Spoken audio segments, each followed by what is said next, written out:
ओम गुरुर्ब्रह्मा गुरुर्विष्णु गुरुर्देवो महेश्वरा गुरुर्साक्षात् परब्रह्म तस्मै श्री गुरुवे नमः। अखंडमंडलाकारं व्याप्तं येन चराचरं तत्पदं दर्शितं येन तस्मै श्री गुरुवे नमः। नमस्कार, स्वागत है आपका आचार्यवाणी में। मैं आचार्य डॉक्टर विक्रमादित्य आपके साथ हूँ। आज का विषय है कन्या राशि वालों के लिए जून का मध्यकाल ग्रह नक्षत्रों का किस प्रकार का योग बनाएगा। 18 तारीख और इस दिन ग्रह नक्षत्रों के दृष्टिकोण समझ लीजिए, एकदम महत्वपूर्ण परिवर्तन का योग है। नई उम्मीद के साथ ग्रह परिवर्तन की तरफ जा रहे हैं और ये आपके लिए अच्छे योग बनाते दिखाई देंगे। सुबह थोड़ी हल्की दिखाई देती है, लेकिन शाम आते आते वो उम्मीद का जो तारा है पूरी तरह से अच्छा उम्मीद की तरफ, जो सुबह सोच रहे होंगे ना, शाम को उसको परिपूर्ण करने का रास्ता भी आपको प्राप्त होता दिखाई दे रहा है। कालाष्टमी है, शाम के समय अवश्य हो सके तो भगवान शिव की आराधना करने के लिए दूध से उनका अभिषेक, गंगा जल से उनका अभिषेक करने का प्रयास करें। वह आपके लिए बड़ा श्रेष्ठ रहेगा, अच्छा रहेगा ग्रह नक्षत्रों के दृष्टिकोण से। 19 तारीख का दिन बृहस्पतिवार का अवसर है, अष्टमी तिथि विद्यमान है और इस दिन ग्रह नक्षत्रों के दृष्टिकोण से ओवरऑल चीज़ें बहुत बढ़िया तरफ जाती दिखाई दे रही हैं। बहुत सारी चीज़ों का पूर्वाभास आपके मनोमस्तिष्क में, विचारों में आता दिखाई देगा और इस पूर्वाभास का आपको लाभ लेने का प्रयास करना चाहिए। कई बार हमारे मनोमस्तिष्क में, वैसे तो हमेशा ही हमारे मनोमस्तिष्क में कुछ ना कुछ उधेड़ बुन लगी रहती है, कई शंकाएं होती हैं, कई आशंकाएं होती हैं, लेकिन इस वक्त जो विचार मन में आने के योग चल रहे हैं, विशेष तौर पर कन्या राशि के दृष्टिकोण से, वो कई पॉजिटिव बनते दिखाई दे रहे हैं। ये पूर्वाभास सही है, इसको इग्नोर मत कीजिएगा। ऐसे योग साथ साथ बन रहे हैं तो उसका लाभ लेने का प्रयास करेंगे तो बहुत अच्छा रहेगा। बृहस्पतिवार का दिन है, बृहस्पति थोड़े अस्त हैं, उनको ताकत देने का प्रयास कीजिए। ओम ग्रांग ग्रीं ग्रौंग से गुरुवे नमः इस मंत्र का जप करें। हो सके तो पीले वस्त्र कहीं ना कहीं किसी रूप से अपने शरीर के साथ टच रखने का प्रयास कीजिए, वो आपके लिए अच्छा रहेगा। 20 तारीख का दिन शुक्रवार का अवसर, नवमी तिथि विद्यमान है और इस दिन ग्रह नक्षत्रों के दृष्टिकोण से आपके लिए ग्रह नक्षत्र सुबह बड़े अच्छे दिखाई देते हैं, लेकिन शाम आते आते थोड़ा सा कहीं ना कहीं मन जो है वो थोड़ा सा संसार की तरफ से जो हीन भावना दिखाई देती है वो कहीं ना कहीं आपको परेशान कर सकती है, तो उसमें ना फंसे तो अच्छा रहेगा। ये संसार हमेशा किसी को भी नहीं छोड़ता है, ये संसार तो भगवान पे भी आक्षेप करने का प्रयास करता है, इसलिए इस बात में ना फंसे, इमोशनल टॉर्चर ना सहे। इमोशनल जो खासतौर पर फटीक होती है उससे बचने का प्रयास करेंगे तो अच्छा रहेगा। सर्वार्थ सिद्ध योग है, नए कार्यों में नई हिम्मत के साथ लगिए, अच्छा योग बनता दिखाई दे रहा है। तो अभी आपने ग्रहों का विभिन्न प्रभाव आपके जीवन में आपकी राशि के अनुसार से क्या रहेगा ये समझा। ऐसे में आषाढ़ के महीने में ग्रहों का जो परिवर्तन का योग बन रहा है वो भी आपको समझना चाहिए। इस आषाढ़ के महीने में ज्योतिष के दृष्टिकोण से यदि हम काल गणनाओं के अनुसार से देखें तो इसमें 5 बृहस्पतिवार का योग पड़ रहा है और 5 बृहस्पतिवार का योग जो होता है वो विशेष तौर पर बड़ा शांत योग नहीं माना जाता।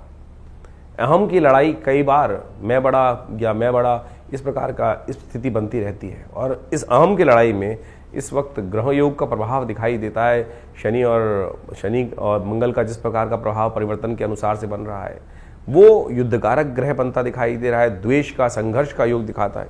इसके साथ साथ मंगल भी ग्रह परिवर्तन की तरफ गए, मंगल सिंह राशि में जब प्रवेश किए और साथ साथ केतु के साथ उन्होंने युति बनाई। ये युति भी विशेष तौर पर बाजार के अंदर तेजी का रुख लाती दिखाई दे रही है। तो ऐसे में ये तेजी का रुख पहले से यदि समझ में आ जाए तो उससे व्यक्ति लाभ लेने का प्रयास करता दिखाई देता है। ग्रह नक्षत्र दृष्टिकोण से बाजार का रुख, हर चीज के रुख को हमें समझते हुए कार्य करने का प्रयास करना चाहिए। वहीं स्थिति एक और भी परिवर्तन के बन रही है, बृहस्पति अस्त हो गए हैं और साथ साथ सूर्य का परिवर्तन जब होने का योग बन रहा है वो रविवार को बनता दिखाई दे रहा है और उसके कारण से परिवार में और कई प्रकार से समाज के अंदर उथल पुथल होने के योग दिखाई देते हैं। आकाशीय क्षेत्र में विशेष तौर पर विस्फोट के योग बनते दिखाई दे रहे हैं ग्रह नक्षत्रों के दृष्टिकोण से। ये सारा का सारा प्रभाव विशेष तौर पर जो समझें, आषाढ़ का महीना वैसे ही इस प्रकार का होता है कि आकाश में जब बादल छाए रहते हैं और जब चंद्रमा दिखाई देता है तो कभी चंद्रमा ओझिल हो जाता है और कभी चंद्रमा सामने आ जाता है, यानी एक और समझे भी वैसे भी समाज के अंदर अभी देखें हम तो दिन के अंदर जो प्रभाव चलता है, कभी बादल आगे, कभी छांव, कभी धूप का खेल चलता रहता है। तो ऐसे में ग्रहों का परिवर्तन का योग भी उसी तरफ दिखाता है। तो ऐसे में अपने ग्रहों को सही से समझते हुए कार्य करना हमारे लिए बहुत ज़रूरी है। जो देशकाल परिस्थिति में ग्रहों को समझकर कार्य करने का प्रयास करते हैं उनके जीवन में महत्वपूर्ण परिवर्तन आने के योग बन जाते हैं। देखिए, भगवान की आराधना ही हर ग्रह का निवारण है। बहुत सारे लोग इस बात को समझने का प्रयास करते हैं कि उपाय जो हम दिन पर दिन बताते हैं कई लोगों ने लिख के भेजा कि भाई नित्यपति पूजा नहीं करनी चाहिए। अरे नित्यपति तो पूजा करना सबसे श्रेष्ठ कार्य है, वो तो आपका इष्ट मंत्र जो है उसका तो जब अवश्य करने का प्रयास करें। लेकिन कई विशेष मुहूर्त बनते हैं पौराणिक कालों में, पुरानी गणनाओं के अनुसार से, पुरानी कथाओं के अनुसार से कुछ दिनों का, कुछ विशेष योगों का विशेष महत्व बताया जाता है और उस विशेष महत्व में कुछ स्पेसिफिक जो मंत्र है, जो उपाय हैं, यदि उनको कर लिया जाए तो वो कई गुना अधिक प्रभाव दिखाई देते हैं। इसलिए मन की भ्रांति को हटाने का प्रयास करें। कारण और निवारण दो एक ऐसी चीज़ें हैं जिनको जानकर, जिनको समझकर हम अनेक प्रकार के जीवन के कष्टों को दूर कर सकते हैं। निवारण तो परमात्मा का नाम ही है। अब उसके लिए विभिन्न माध्यम हैं, विभिन्न प्रकार हैं। जिस प्रकार भी आपका मन जहाँ पे ठहर जाए, ये मन बड़ा विचित्र चीज़ उत्पन्न करता है। मन कभी ठहरता नहीं है। मन एक क्षण में कहीं और पहुंच जाता है, एक क्षण में कहीं और पहुंच जाता है।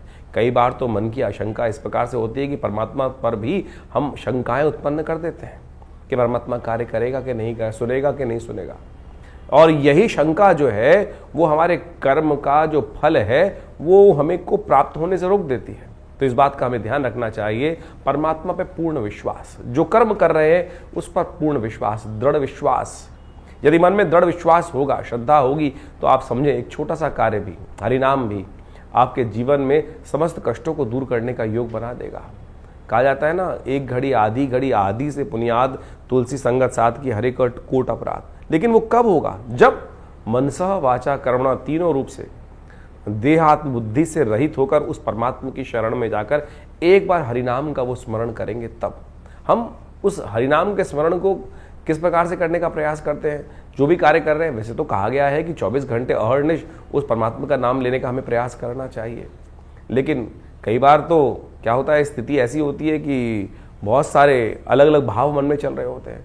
लेकिन यदि ये स्थिति बन जाए कि हम 24 घंटे परमात्मा का नाम लें, तो हो सकता है कोई एक क्षण तो ऐसा आएगा कि जब पूर्ण निष्ठा के साथ उस श्री हरि के चरणों में हमारा मन लगा होगा। और जब वो क्षण आ गया तो समझें कि जितनी मेहनत 1.25 लाख, 2 लाख, 5 लाख मंत्र जप करने का प्रभाव एक सेकंड में आपको प्राप्त हो जाएगा। तो इसलिए भारतीय संस्कृति में ज्योतिष विज्ञान में कारण और निवारण दोनों को मार्ग को प्रशस्त किया गया है। कारण जाना जाता है ग्रहों की गणना के अनुसार से, अनुभव के माध्यम से, और उपाय किए जाते हैं जिस प्रकार से भारतीय संस्कृति में ज्योतिष के अनुसार से बताया गया है। सबसे श्रेष्ठ उपाय जो बताए गए, मंत्र जप, यज्ञ, दान, यही सबसे श्रेष्ठ उपाय है। आप इसको अवश्य करने का प्रयास करना चाहिए। और आज हम विशेष तौर पर बहुत सारे अलग अलग प्रकार के उपायों को हम समझाने का जो प्रयास करते हैं, सत्य रूप में काम करता है। अभी एक व्यक्ति हमारे पास आया, बहुत परेशान था कुछ वर्ष से, और उसके कष्ट दूर हुए नहीं रहे थे। तो हमने विशेष तौर पर एक अनुष्ठान, जिसको हम बहुत मुश्किल से, लोग लगातार लगे रहते हैं कि कोई भगवती बगलामुखी का अनुष्ठान कर दीजिए, ऐसा कर दीजिए। बहुत जब आवश्यकता होती है तब करने की ज़रूरत बनती है, और जब किया जाता है तो वो कई प्रकार के कष्टों को दूर करने के योग बनाता है। तो आप समझे, ये मंत्र जप इत्यादि, मुहूर्त इत्यादि बिल्कुल विशेष हैं। तो अपने देश काल परिस्थिति को समझते हुए, ग्रहों को समझते हुए सही रूप से करने का प्रयास करें, तब जाके जीवन में उन मंत्रों का प्रभाव आपको स्वयं देखने को मिलेगा।